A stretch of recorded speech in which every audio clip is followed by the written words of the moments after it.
So we left off last time working on transfer functions and just doing algebraic manipulation for circuits, getting back into practice in that, or getting up to speed if we were never in good practice.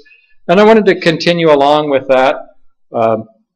Where that will lead to is making sure that we're comfortable getting the transfer function for the circuit, and then eventually taking that transfer function and doing the Bode diagram with that. And we'll start to, I won't get too far into Bode diagram today, but we will dabble on that a little bit. So going back to problems like we finished up last time, let's say that I take this circuit problem here, a simple, looks like a series resonance problem.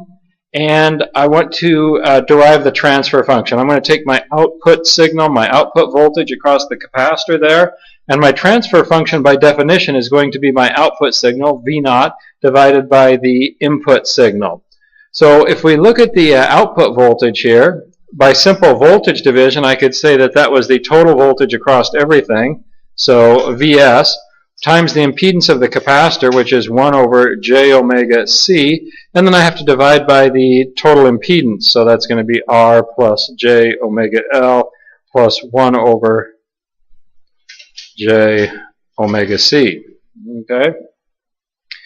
Then I could say, if I wanted to look at the transfer function, and we've defined the transfer function here as the output over the input. If I divide both sides of this expression by the input, I get the transfer function. So I have 1 over j omega c divided by R plus j omega L plus 1 over j omega c. And then I'm going to multiply by kind of an odd-looking 1. I'm going to multiply by j omega c over 1. And whatever I do to the numerator, I have to do to the denominator. So I'll multiply by j omega c over 1. Okay, so that's fair. That's really just 1 that I'm multiplying by. You can always multiply by 1. I just use kind of an odd-looking 1. And as I go through that multiplication, I come up with 1 in the numerator divided by j omega c times r minus omega squared times L times c plus 1. That minus omega squared came from the j squared being, of course, minus 1. So, couple more things that we could do with this. We could say that if we wanted to say that S, because a lot of times in the future we'll be talking about the S domain, S is really just j omega. So we could say that then S squared would be equal to minus omega squared, if we wanted to. And if I were to take this thing here and find the magnitude of it, because I want to eventually plot that. So if I look at the magnitude of that thing, I'm going to say the numerator is fairly easy because the magnitude of 1 is, of course, just 1. And then if I look at the magnitude of the denominator, I can really just use the Pythagorean Theorem and say that that's the square root of the real portion squared plus the complex portion squared. What do I have for real portion squared in there? Let's see. This is real and that's real, isn't it? So I'm going to have 1 minus omega squared L times C. So I'll square that and then add that to the complex portion, which is omega C times R. So that's going to be squared. And that would be like if we go up here and take an aside on this. Let's say someone gave you the complex number A plus JB, and you wanted to get the magnitude of that. You'd go to the complex plane. We'll keep this in the first quadrant to keep life easy. So here's our real, here's our imaginary with a J, so we remember it's the J direction. I go over here A, I go up here B, and if we wanted to find that magnitude, that would of course be the square root of A squared plus B squared based on the Pythagorean theorem, right? We're doing exactly the same thing down here.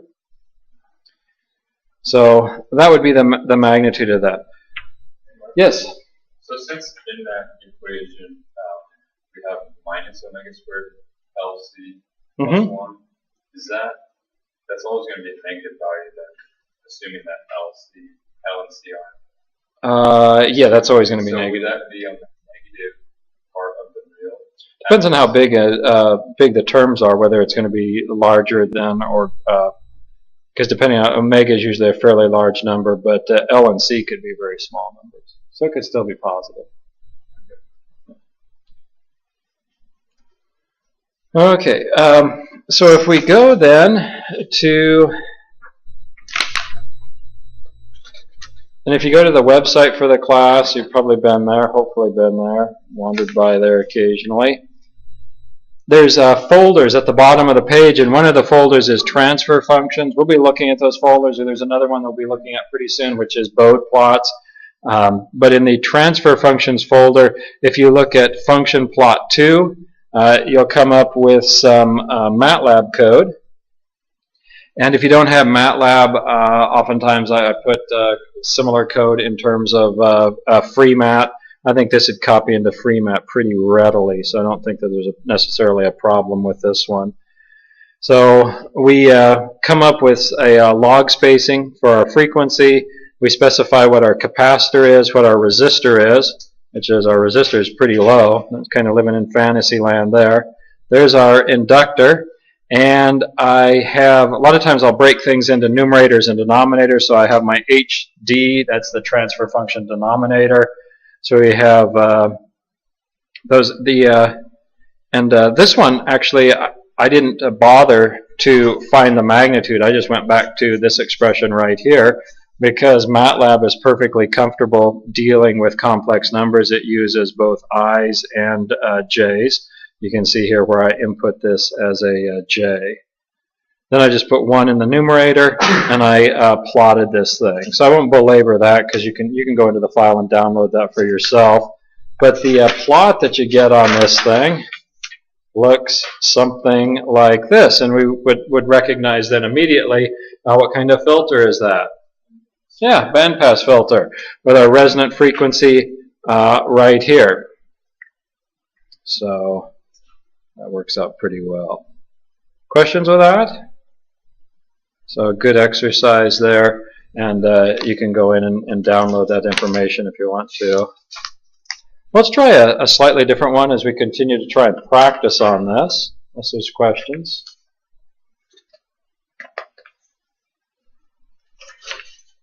Let's try this guy here. We don't have any inductor, which is kind of nice from a manufacturing standpoint when we think about building things in the semiconductor world. The process of using masks and chemical etching and sputtering and things like that, a lot easier to do resistors and capacitors than inductors. In fact, I'm not even sure they can yet do inductors. So we can minimize inductors. Life is usually probably better. So we got a circuit here that doesn't have an inductor. We're going to go through almost the same process that we did on the last one. By voltage division, we'd recognize that this V0, the voltage across the capacitor here, is the input voltage Vs times 1 over j omega c divided by the total, which is R plus 1 over j omega c. And then I recognize here that if I divide both sides by Vs, I get the transfer function, which is V0 over Vs. Give myself a little more space here, and this turns out to be equal to 1 over j omega c divided by R plus 1 over j omega c. And again, I'll do this many times before the end of the term. I'm going to multiply by 1, and I'm going to pick the 1 kind of carefully. I want to say j omega over R. I think it'll make my life easier. And then, of course, j omega over R. If I multiply the numerator by something, I have to multiply the denominator by the same. So when I go through this, I'm going to have 1 over RC divided by j omega plus 1 over RC. And that's probably not bad. I mean, I could, if I wanted to, go ahead and plot this. Maybe we'll play around with it a little bit more. What if I take that 1 over RC divided by j omega plus 1 over RC, and I'm going to multiply everything by RC. multiply numerator by RC, denominator by RC, I come up with what? 1 divided by 1 plus j omega RC, is that right? And I could, if I wanted to, then maybe make my S recognize that this is, of course, S, and I would have 1 over 1 plus S RC, which we'll start to see things looking like that more and more. If I wanted to get the magnitude, of course, the magnitude, talking about the magnitude here of the transfer function, is going to be equal to what? 1 divided by the square root of 1 plus, what will we have? Omega squared R squared C squared. You could do it like that, or you could say it was 1 divided by the square root of 1 plus omega RC squared. A couple different ways of doing that. Well, if I go to this thing, I think it's this one here, you'll see in function plot 3.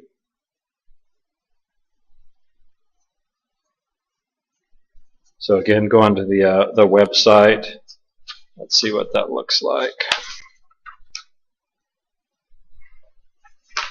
So we had the capacitance was 1 microfarad. The resistance was a bit more reasonable, although still fairly small, 100 ohm resistor. And let's see, so we've got this. There's 1 microfarad. There's 100 ohms. There's the numerator, and there is the denominator. Okay, which we should recognize from this one right here. So I guess I'm plotting that one right there.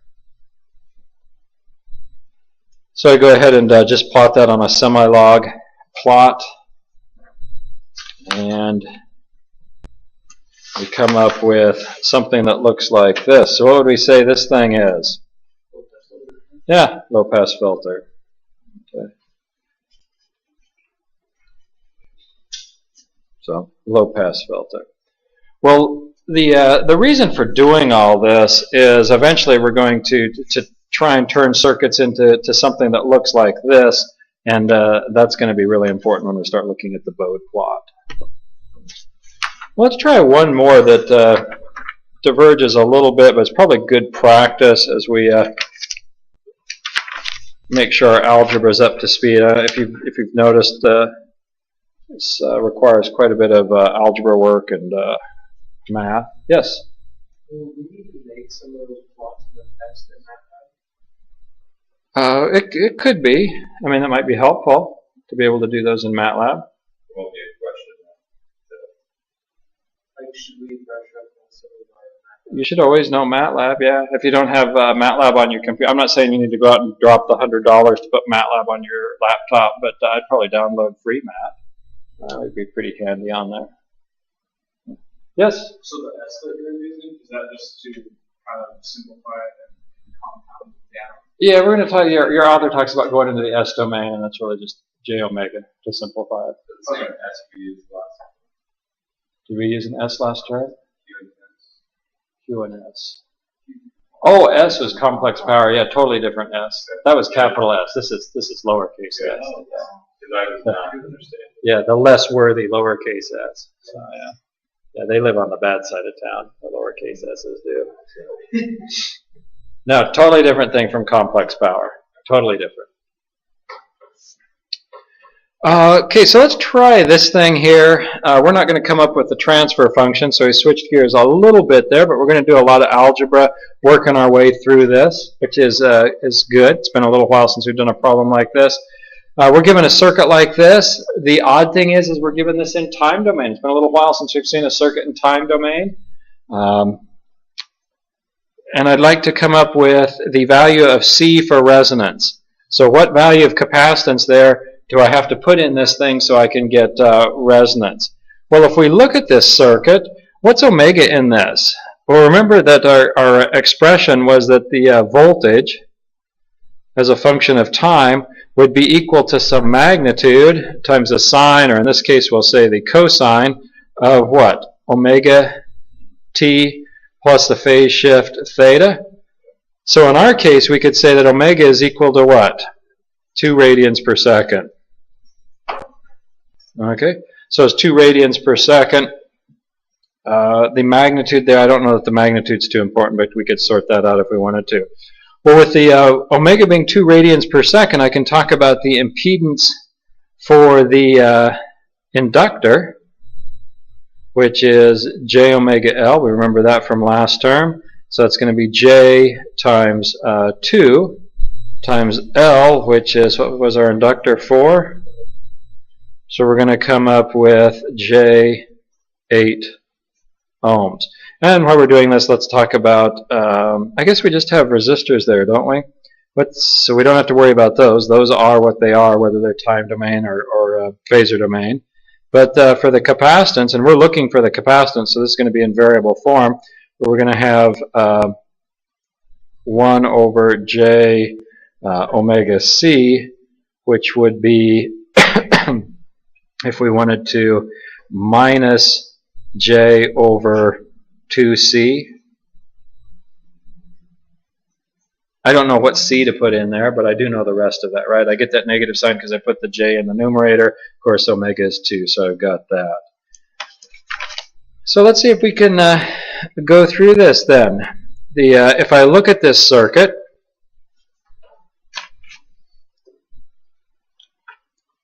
and I think I'm just going to draw the impedance portion of it. So it's 2 radians per second, our resonance frequency. No, that's the frequency that this source is being driven at. Okay. Well, I mean, I guess the answer to your question actually is yes, that's our resonant frequency, but we're trying to come up with C that will give it that resonance frequency. Yeah.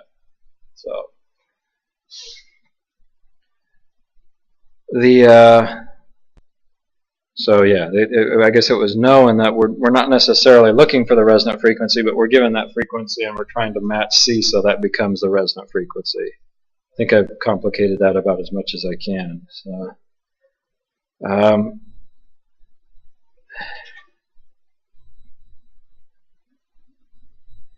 So if I've got something like this, I could say that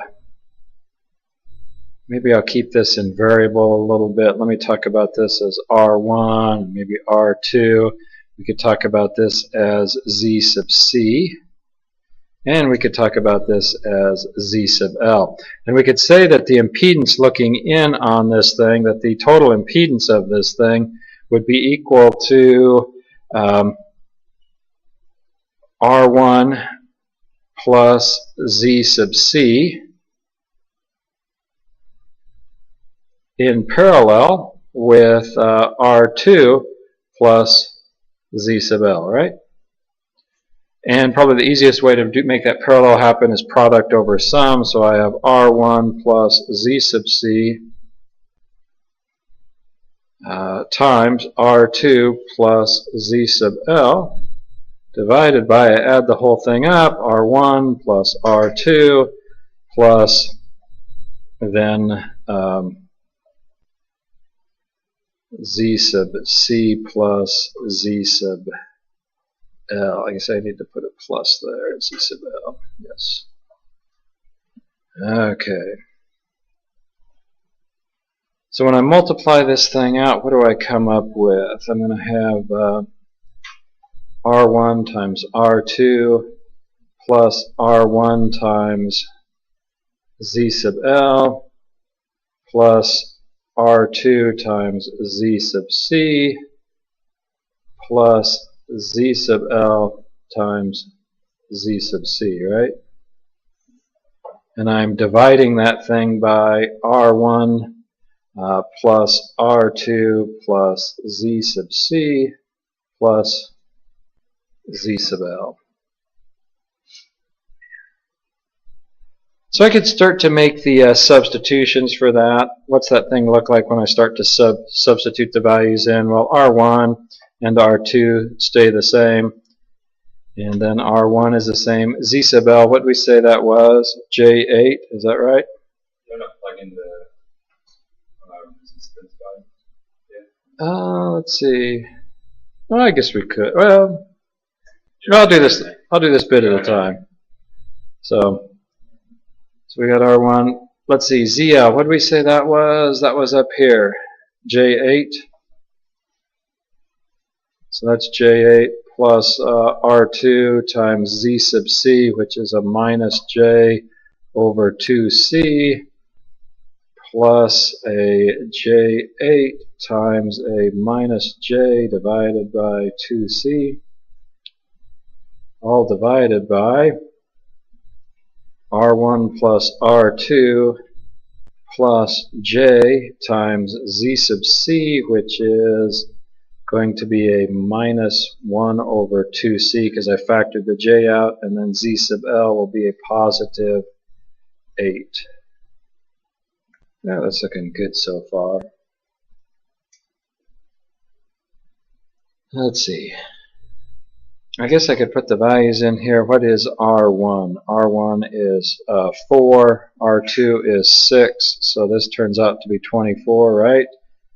This is then 4, this is 6, and this whole thing is 10, isn't it? Okay. Well, at resonance, what do I know about this thing? I mean, this is what? This is Z, isn't it? And I could say that this is really equal to some magnitude at some angle theta, right? And at resonance, what do we know about this angle? Yeah.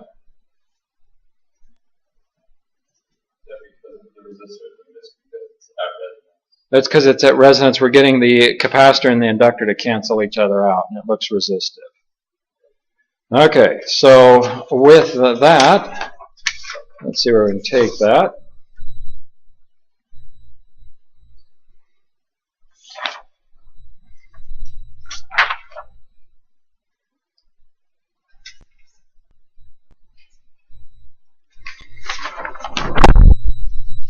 Now we're solving for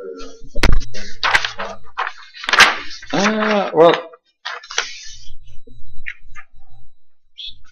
is there mega not that magnitude? I'm trying to solve for C, I think.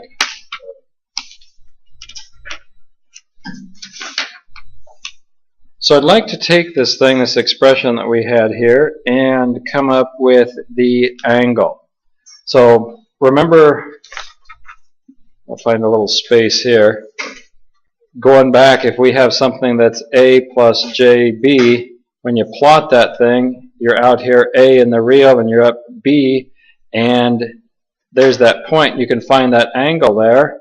That angle is going to be the arctangent of what? The opposite, which is B, the complex portion, over A, the real portion, right? So I want to do the arctangent of the complex over the real.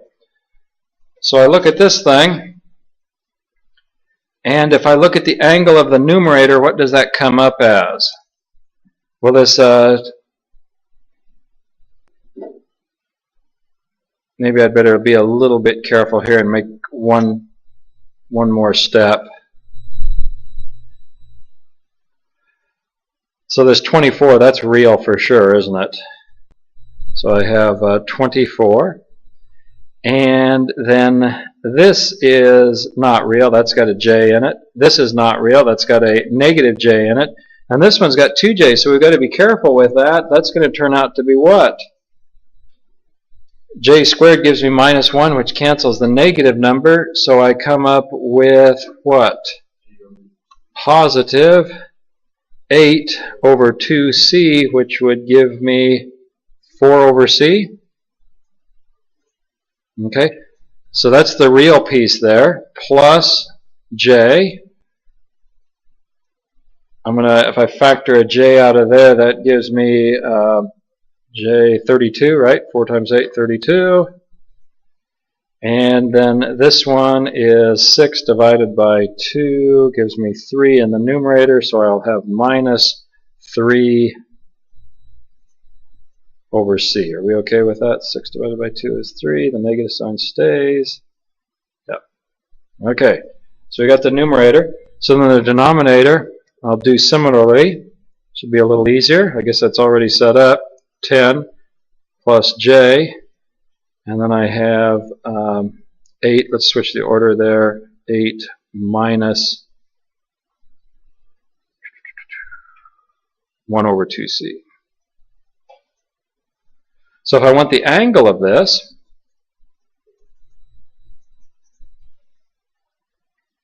I'd have the arctangent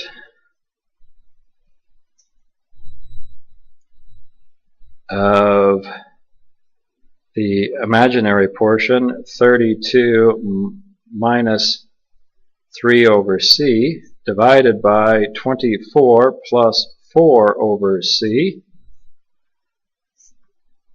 And that's the angle of the numerator. The angle of the denominator would be the arctangent of the complex portion, 8 minus 1 over 2c, divided by the real portion, which is 10. And how do you treat those angles when you're working with complex numbers? You take the numerator and you subtract the denominator, don't you? So we'd have then that theta is equal to the arctangent of 32 minus 3 divided by c over 24 plus 4 over c minus the arctangent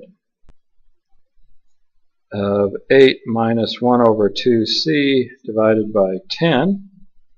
And we want to set that equal to what? Yeah, 0. Okay. So now I'm going to go about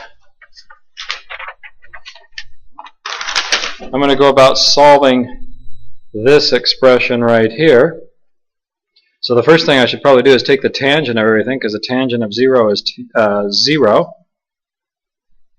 Which means that I will then just have the argument here minus the argument there, so I can move that to the other side. I have 32 minus 3 over c divided by 24 plus 4 over c is equal to 8 minus 1 over 2c divided by 10. So where do we go with that? Cross multiply.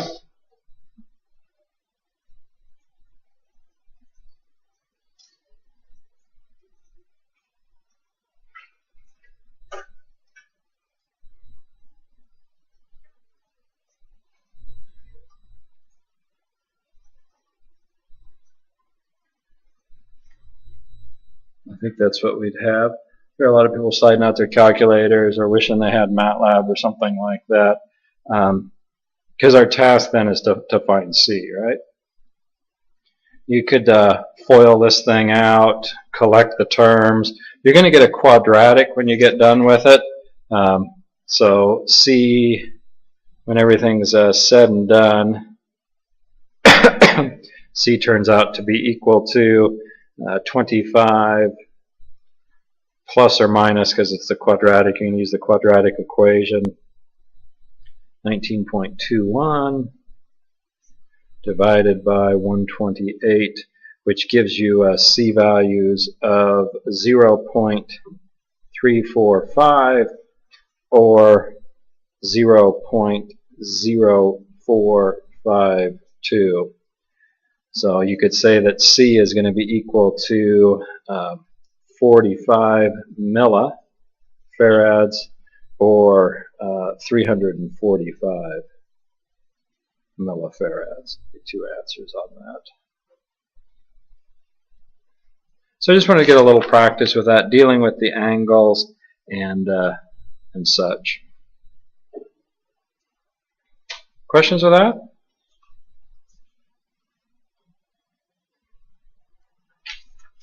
Well, then backing up a little bit and looking at one of these transfer functions, it'd be kind of nice if we could take this function and plot it without having to rely on a lot of computational tools and things like that. And that's exactly what the Bode plot is for. So you may have heard the Bode plot, or some people pronounce it Bode. Depends on who you are. I've heard it pronounced both ways. I'll probably follow suit by pronouncing it both ways, but usually I pronounce it as Bode plot. So, okay. This was developed in about the 1920s or 30s as a tool, so it's fairly new. And probably the easiest way is to look at an example, a little more complicated than some of them that we've been looking at, and we'll just kind of go through it. And I've given you a piece of semi-log paper, and I'll show you how to do this. And then when we get together in lectures to come, we'll just keep doing different examples and learn it a little bit like we learned the Carnot mapping. So let's say that we want to try a function that looks like this. We're going to say our transfer function, or h of s. Remember, we used to write h or j omega, so we swap that j omega for s. So our transfer function in the s domain is a constant 10 to the 4, 10,000, s plus 1, divided by s plus 10 times s plus 100. Okay.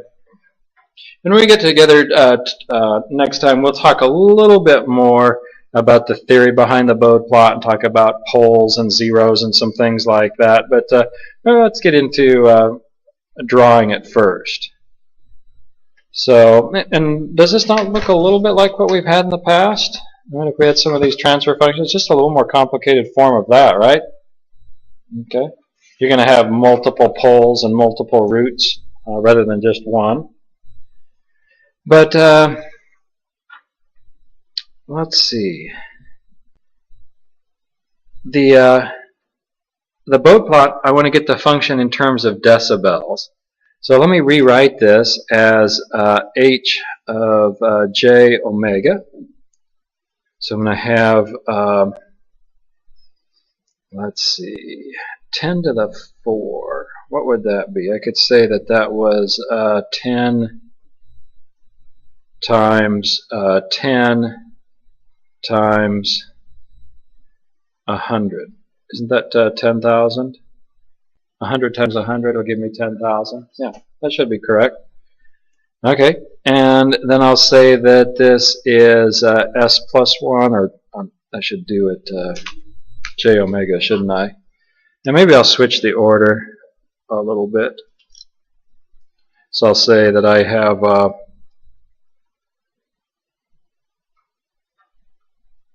j omega plus 1, and then I'm going to divide by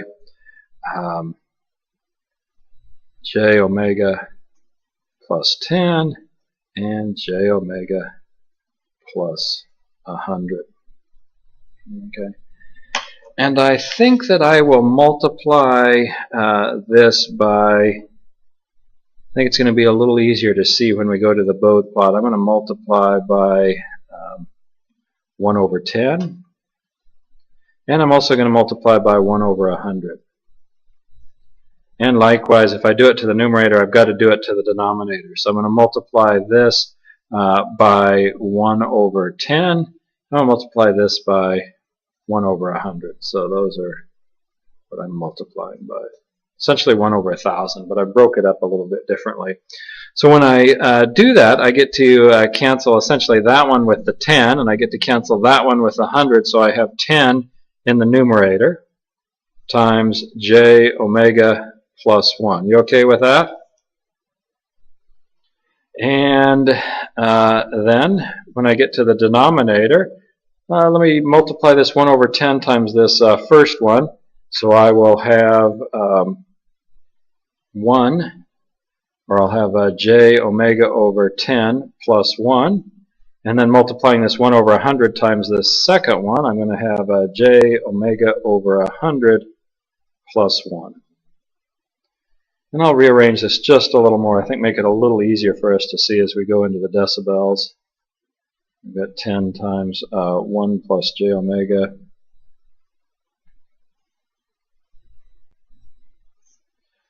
And then I'm going to divide by 1 plus j, and we'll say that this is omega over 10.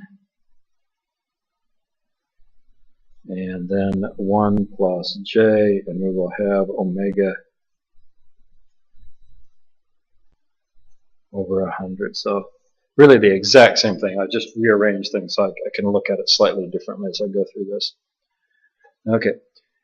So in general, when I put something in decibels, which is a log scale, a little bit like the Richter scale that we've heard about in the last few days, or the sound scale in terms of how loud something is. I can talk about by definition that something in the dB, the amplitude in dB, is going to be equal to 20 times the log base 10 of, in our case, the magnitude of the transfer function. Okay.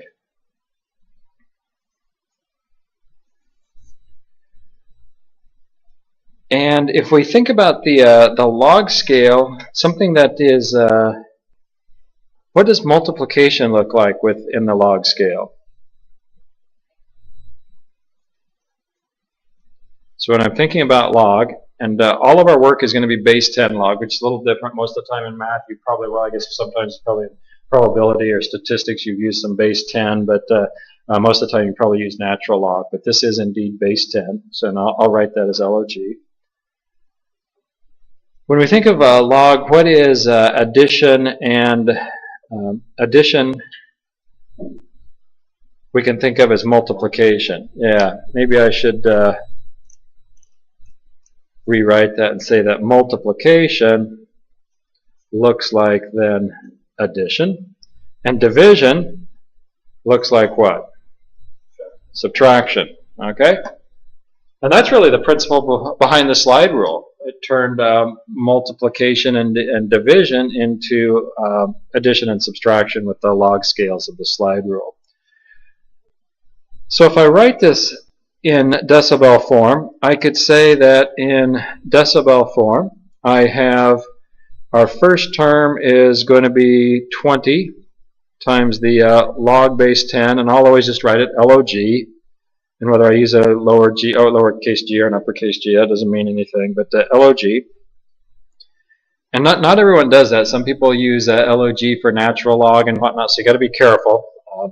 I'm going to write, if I want natural log, I use ln. If I want base 10, log. So that's how I do it, but not everyone does it that way. Well, it's fairly common. So I've got 20 log, and then I've got this 10 over here, right? So let me put that in here. Plus, because I've got multiplication, that's going to be 20 log of what? 1 plus j omega. I'll take the absolute value of that because it's the absolute value of the transfer function.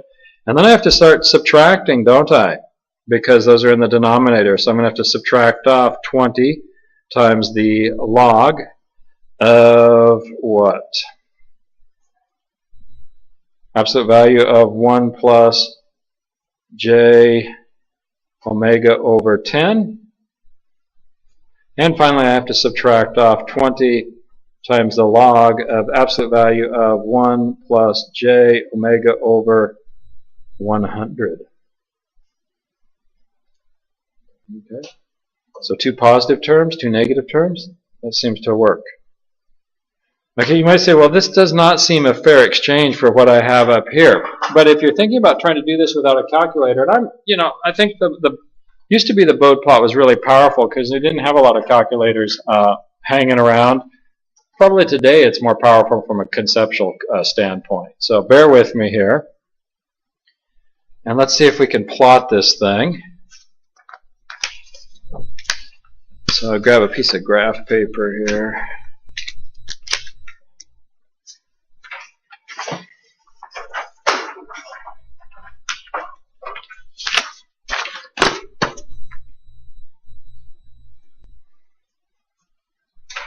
I think you have a piece there.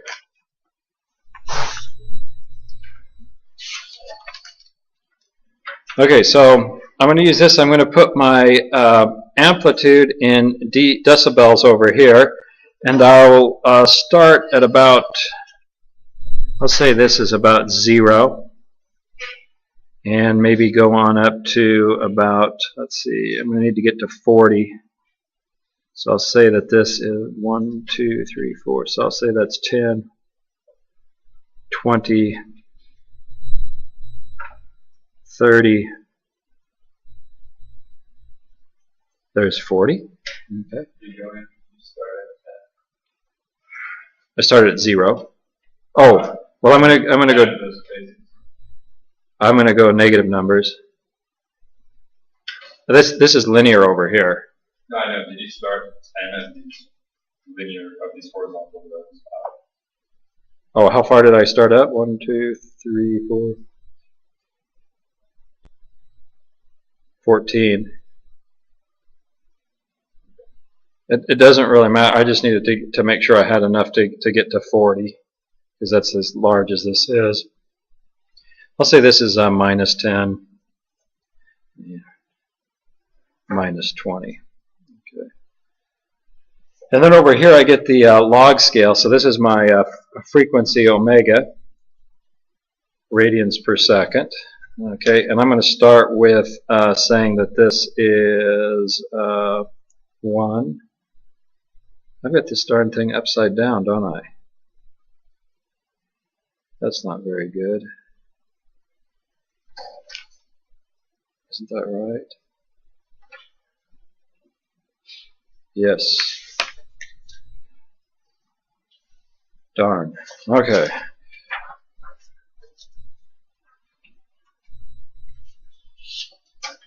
You started writing out in the wrong orientation.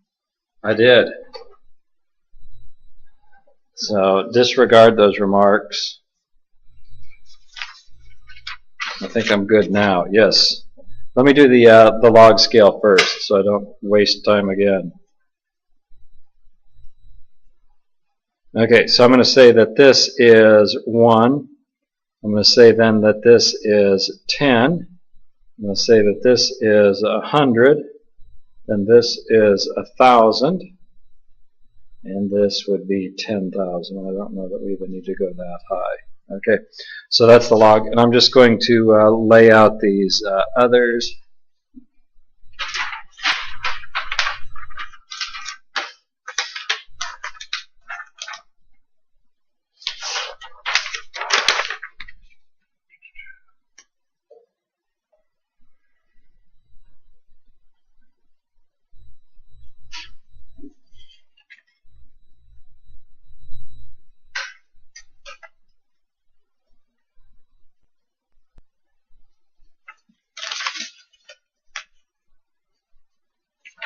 Okay, so now we should be a little better off.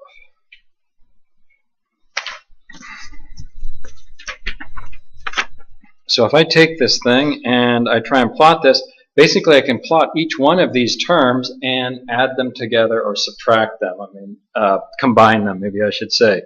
So if I plot a line that represents 20 times log 10, what does that look like? What's the log of 10 going to be? 1, okay. So 20 times 1 is 20. So I get a line, and I'm going to draw it as a dotted line, that will look like this. Okay, so that's 20 log 10.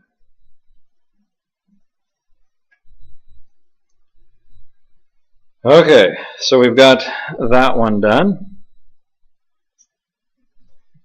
Then I look at this one, and we're going to end up talking about corner frequencies. So if this frequency, if omega is very small, what does this look like?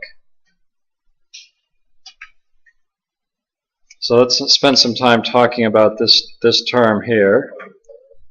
Yeah, if omega is small,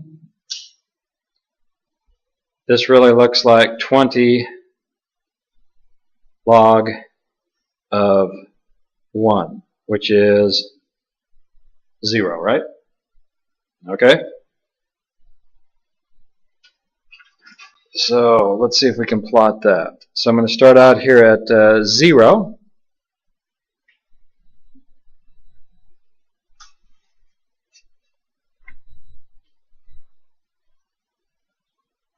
But then when it gets to 1, things can start to change, right? And it'll actually follow this path. It's going to gain 20 decibels per decade, right? Because if it's large,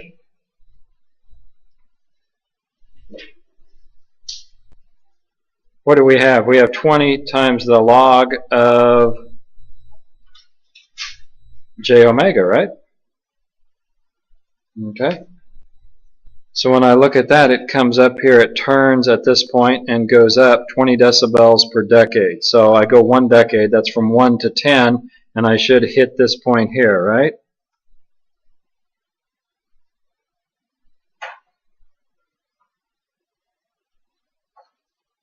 And I can keep going if I want. So that would be labeled 20 log of absolute value 1 j omega.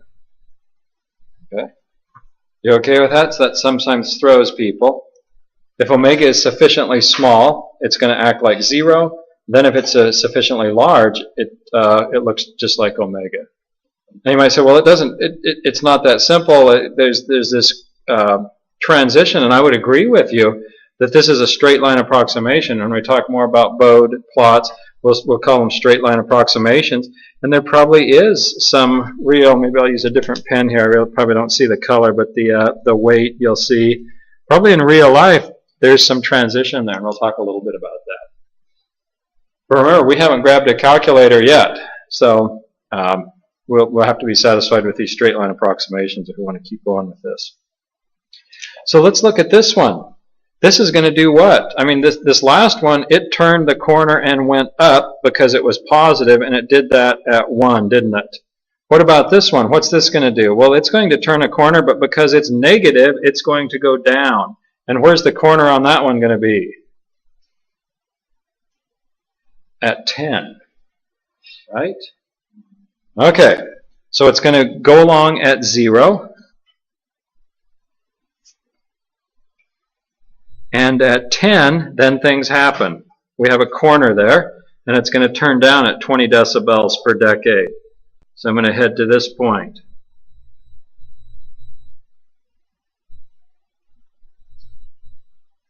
Okay, so this is minus 20 log of 1 plus j omega over 10. So we've got that one done. And then this last one, it's going to, again, have a corner and go down because it's negative. And where's that corner going to be? It's going to be at 100, isn't it? So we come along here at 0, and this time we get to 100, and we turn down, we head down at 20 decibels per decade, so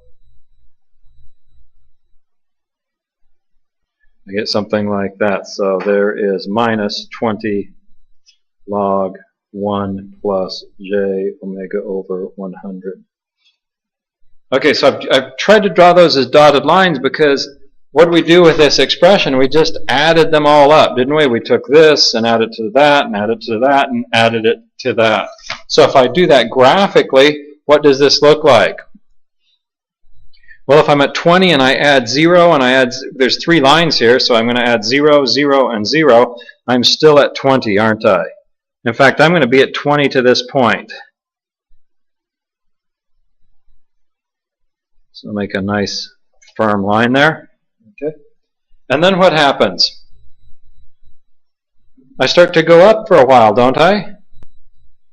Yeah, and I'm going to go up till this point here.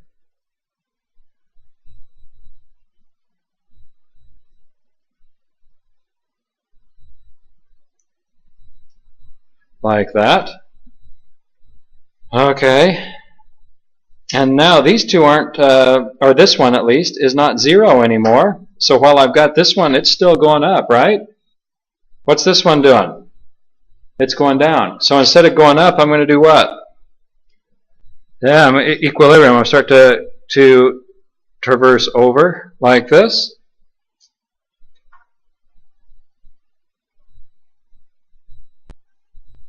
And then when I get to this point right here, what happens? Now, I have one going up and I have two going down, don't I? So that's going to give me this going back down. So here I should hit this point. And let's see, decibels per decade I should be at. If I'm at 20 there, 10 and 0 would put me here.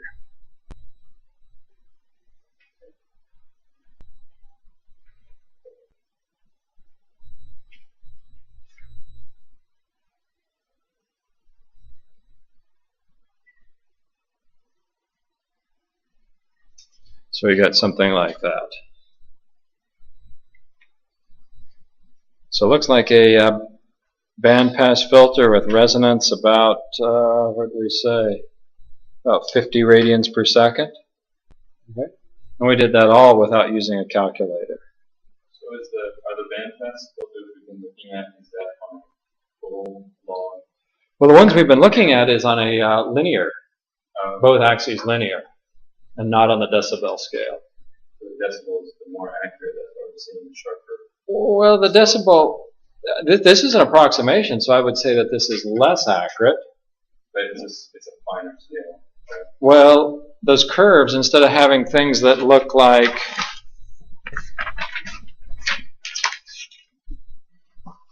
going back to page 3, instead of having things that look like that are kind of hard to approximate without a calculator, we can change those curves into straight lines, which become much easier to deal with without a calculator.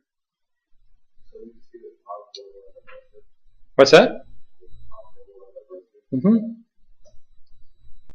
So we might prove to ourselves, we might check to see if any of these points are any good. So let me go back to this function.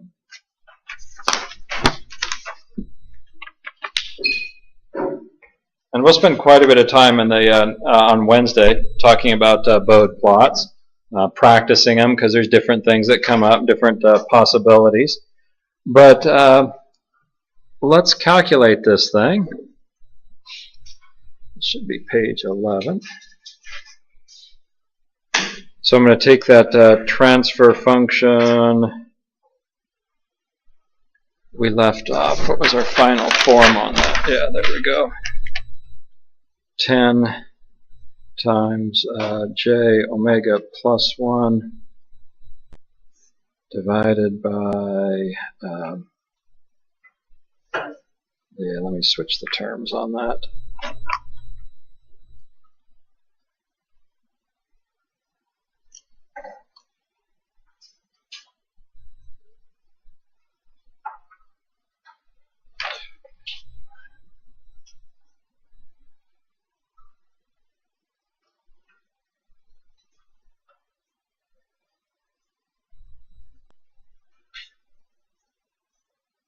Okay, so I'm going to take this thing and I'm going to see what values I come up with at, I'm going to calc this at omega equals 50 radians per second, and I'm going to do it also at omega equals 100, or no, 1,000 radians per second.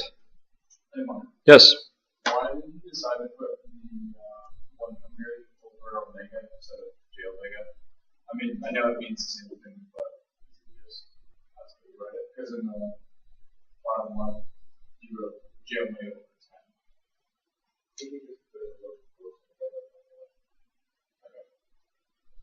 10. Oh, yeah, this is, these, I wanted to write these the same way. Okay. I just didn't put it in parentheses. The reason I switched the order here and had to use my whiteout is I wanted to get them to look like a complex number, because this really is a complex number, right?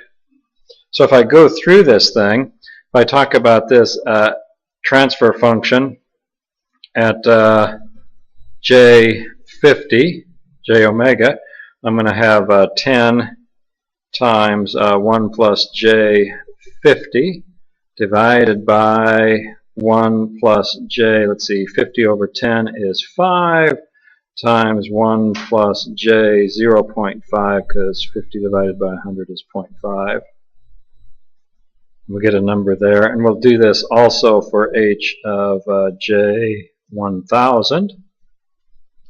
So we'll have 10 times 1 plus J 1000 divided by 1 plus J, let's see, 1000 divided by 10 is 100, times 1 plus J, 1000 over 100 is 10. So I have something like that. We just run these through your calculator. If you you were around last term and did things in terms of complex numbers, and you come up with a magnitude and angle in polar form. This turns out, if you run the numbers, 87.72 at an angle of minus 16.4. We won't worry too much about the angle, but the magnitude we're most interested in.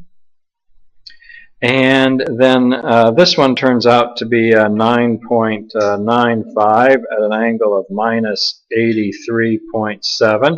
And again, we're most interested in that. And I'm not going to belabor this, make everyone take out their calculators, but you probably want to sit down with your calculator tonight and make sure you can hammer that out and get this number here. Now, if we go back to our graph at 50, we might say, let's see, where's 50? There's 10, 20, 30, 40, 50, right? Oh, it looks like 40. We've got a real problem, don't we? This is not good. But remember, what are we looking at here? This is decibels, isn't it? So let's go one more step. What I'm going to have to do to this thing is I have to take 20 times the log of 87.72. Okay, so when you go through that, 20 times the log base 10 of 87.72 gives us 38.86. And in fact, we would call that decibels, dBs. Now, where are we? 38.86. How good are we? Well, that's not bad. That's somewhere about right there, isn't it? Okay, I'm going to have to use something finer than a Sharpie to be able to distinguish that. I do the same thing here. So I take 20 log of 9.95, and that turns out to be 19.96 dBs. So that's at 1,000. That should be a little easier to find. There's 1,000 right there. So I come up, my graph is saying that that's 20. What are we saying it is? 19.96. Not too bad. So our straight line approximation is pretty good. We came up with this point as 19.96. Our graph said it was 20. I can live with that in approximation. Our graph said this was 40, and what did we say it was? 38.86.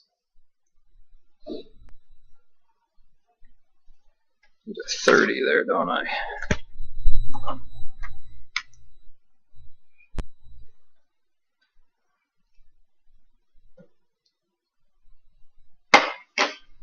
And one thing we'll notice, the further we are from the corners, the more exact our graph is. Our graph is not particularly good at these corners, but in these regions here it is very close, and we'll talk about how we can correct that.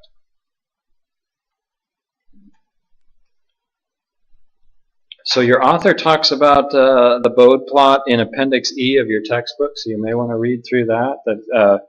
Give you some practice. You've got some homework problems on this, and we will also be tackling this next time we get together. So take care till then. I'll bring in graph paper. If you want some graph paper to practice on at home this evening or something, I'd be happy to give that to you today.